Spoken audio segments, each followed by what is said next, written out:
Hello everyone. तो I am Nitesh. और इस वीडियो में मैं आपको बताऊंगा कि इतनी मेहनत करने के बाद भी मेरा आईबीपीएस क्लर्क में क्यों नहीं हो पाया और मैंने क्या गलती करी। और मैं आपके साथ शेयर कर रहा हूँ अपना स्कोर कार्ड। तो जैसा कि आप देख सकते हो, मेरा नाम नितेश सिंह मेहरा और मैंने इस बार यूपी से डाला था और जनरल का मैं हूँ। और यूपी की जो कट ऑफ गई थी वो 84 गई थी और जो मेरे मार्क्स थे वो 81.75 थे। तो अब मैं बताऊंगा कि मेरा सेक्शनल स्कोर क्या रहा सेक्शन वाइज और मैंने क्या गलतियां करी जिसकी वजह से मेरा सिलेक्शन नहीं हो पाया। तो पहले मैं बात करता हूँ रीजनिंग सेक्शन की। तो रीजनिंग मेरा हमेशा से ही अच्छा सब्जेक्ट रहा है और मॉक में मेरे काफ़ी बार 35 आउट ऑफ 35 मार्क्स आए हैं। बट एग्जामिनेशन में मेरा एक क्वेश्चन रॉन्ग हो गया था। तो 33.75 रीजनिंग में मेरे मार्क्स आए हैं और जो एक क्वेश्चन गलत हुआ उसके कारण मेरा 0.25 डिडक्ट हो गया था इसमें से। इसीलिए 33.75 है रीजनिंग में। तो रीजनिंग में मेरा टारगेट था कि 35 लाने हैं, बट एक क्वेश्चन गलत हो गया। और उसके बाद अगर मैं बात करूं तो क्वांट की बात करता हूं मैं, न्यूमेरिकल एबिलिटी। तो इसमें मेरा स्कोर जो आया वो 25.75 आया आउट ऑफ 35, जो कि मैंने इतना गंदा स्कोर एक्सपेक्ट भी नहीं किया था क्योंकि क्वांट भी मेरा ठीक ठाक है और क्लर्क में तो हमेशा 30+ मार्क में रहते ही हैं ज़्यादातर। बट मैंने अटैम्प्ट मेरे 29 ही हो पाए थे एग्ज़ाम में और जिसमें से मेरे 3 रॉन्ग हो गए क्वांट में। लेकिन क्वांट में मेरी एक्यूरेसी हमेशा 100% रहती है, लेकिन इस एग्ज़ाम में मेरा बैड लक कह सकते हो। अगर मेरे क्वांट में रॉन्ग नहीं होते तो मेरा प्री निकल गया होता। तो 25.75 क्वांट में काफ़ी कम नंबर में कह सकता हूँ क्योंकि ईजिली मतलब जो ठीक ठाक तैयारी है जिसकी वो 30 मार्क्स स्कोर कर सकता था क्वांट में। इतना टफ भी नहीं आया था, इजी था। तो कोई नहीं। जैसे मैं हमेशा कहता हूँ कि मेरा इंग्लिश की वजह से सिलेक्शन नहीं होता है, बट इस बार मैं कह रहा हूँ कि मेरा क्वांट की वजह से सिलेक्शन नहीं हुआ।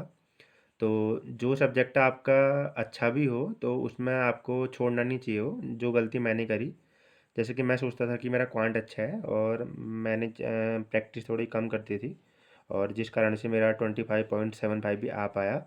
और अगर इसमें मेरे 27 28 भी होते तो मेरा सिलेक्शन हो गया होता। तो अब मैं बात करूँगा इंग्लिश सेक्शन की। तो सबसे टफ यही सेक्शन माना जाता है, मेजॉरिटी ऑफ स्टूडेंट के लिए होता है क्योंकि इंग्लिश में क्या है कि एक्यूरेसी का मेन दिक्कत आती है और बैंक की थोड़ी इंग्लिश थोड़ी टफ ही आती है। जिसका कॉम्प्रिहेंशन अच्छा है, जिसने रीडिंग बहुत ज़्यादा करी है, बहुत सारे बुक्स पढ़े हैं, नॉवेल्स पढ़े हैं, न्यूज़पेपर रीडिंग हैबिट है, वही अच्छा स्कोर कर सकता है। और इंग्लिश में हमेशा एक्यूरेसी का इशू आता है। जिन लोगों की इंग्लिश अच्छी भी है, जो लोग 30 में से 30 करके आते हैं, फिर भी 6 7 क्वेश्चन रॉन्ग हो जाते हैं हर किसी के, ज़्यादातर लोगों के। बट ऐसा भी नहीं है, लोग 27 28 भी लाते हैं पेपर में इंग्लिश में। वो कुछ ही लोग होते हैं जो इंग्लिश मीडियम से होते हैं या फिर जिनकी इंग्लिश काफ़ी अच्छी होती है। तो मेरे जो मार्क्स आए वो 22.25 आए और मेरे हिसाब से काफ़ी अच्छे मार्क्स हैं। और मैंने 2 3 सिली मिस्टेक करे थे, लाइक 2 के बाद V1 आता है और मैं और ऑप्शन में था कि V1 में उसमें S लगा दिया था उन्होंने और मुझसे नहीं कर पाया था, मतलब मैंने रॉन्ग कर दिया था, मतलब सिली मिस्टेक करे मैंने 2 3। उसके बावजूद भी मेरा 22.25 आया। मतलब मैं ये कह सकता हूँ कि इंग्लिश में मेरा आराम से पेपर में 25 स्कोर आ जाता अगर मैं मेरे जो 2 3 सिली मिस्टेक के कारण क्वेश्चन रॉन्ग हो गए थे इसमें, इस वजह से नहीं आ पाया। तो जब मैंने पहला मॉक दिया था तो तब मेरा इंग्लिश में 3 नंबर आए थे स्कोर। पहला मॉक मैंने बाईजूज में दिया था, उसमें 3 नंबर आए थे और 3 नंबर के बाद मेरे 22.25 आए हैं और कई बार मेरे मॉक में 27 25 26 भी आए हैं। लेकिन एग्ज़ाम में मेरे इतने आए और ये मार्क्स मैं खुश हूँ इन मार्क्स को देख के क्योंकि इंग्लिश में मैंने काफ़ी इम्प्रूवमेंट करा है।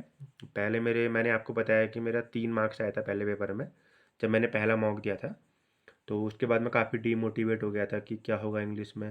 फिर मैंने रीडिंग स्टार्ट करी और मैंने रीड करी बहुत सारी चीज़ें। तो इंग्लिश के लिए मैं यही कहूँगा कि आप जिस भी चीज़ में आपका इंटरेस्ट हो आप रीड कर सकते हो। जैसे कुछ लोग कहते हैं कि आप द हिंदू का आर्टिकल पढ़ो, लेकिन मैं रियली बताऊँ तो मैंने कभी द हिंदू का आर्टिकल नहीं पढ़ा क्योंकि मुझे समझ में ही नहीं आया वो।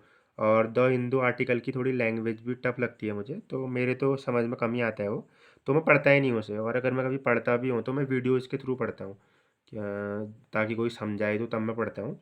और मैंने रीडिंग करी, और रीडिंग ऐसा नहीं है कि जिसमें मेरा इंटरेस्ट ना हो मैंने वो रीडिंग करी हो। आपका जिसमें भी इंटरेस्ट हो आप वो रीडिंग कर सकते हो। जैसे कि मैंने जो है, मैं जैसे रिलेशनशिप हो गया, साइकोलॉजी हो गई, या फिर हेल्थ के मैं आर्टिकल ज़्यादा पढ़ता हूँ क्योंकि इनमें मेरे को काफ़ी इंटरेस्ट आता है। और ट्रैवलिंग के भी मैं पढ़ता हूँ, और क्योंकि मेरा ब्रेकअप हुआ था तो उसके बाद फिर मुझे रिलेशनशिप के आर्टिकल में काफ़ी इंटरेस्ट आने लगा। लाइक हम ब्रेकअप से कैसे बाहर निकलें, और what is relationship and what is love, what is attraction. तो मुझे ये आर्टिकल पढ़ने में काफ़ी मज़ा आता था। तो मैं साइकोलॉजी बेस या फिर रिलेशनशिप बेस या हेल्थ बेस आर्टिकल ज़्यादा से ज़्यादा पढ़ता था। तो मैंने रीडिंग काफ़ी करी है, तो जिस वजह से मेरा स्कोर इतना आया आ पाया इंग्लिश में। और ये मैं काफ़ी अच्छा स्कोर कहूँगा क्योंकि इंग्लिश में नॉर्मली 20 मार्क्स भी अगर आप स्कोर कर रहे हो तो वो बहुत अच्छा है, क्योंकि इसमें हमेशा एक्यूरेसी का कंसर्न रहता है। तो ये था मेरा स्कोर कार्ड। और जैसा कि आप देख सकते हो, दोबारा से दिखा दे रहा हूँ।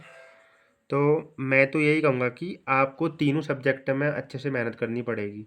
ऐसा नहीं है कि हमारा अगर हम 2 सब्जेक्ट में अच्छा कर लेते हैं, एक में कम भी करेंगे तो नहीं होगा।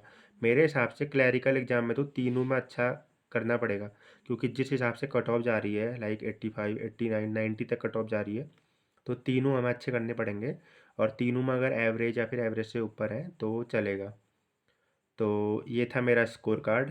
तो अगर आपको वीडियो अच्छी लगी तो प्लीज़ इसे शेयर करें। तो थैंक यू सो मच।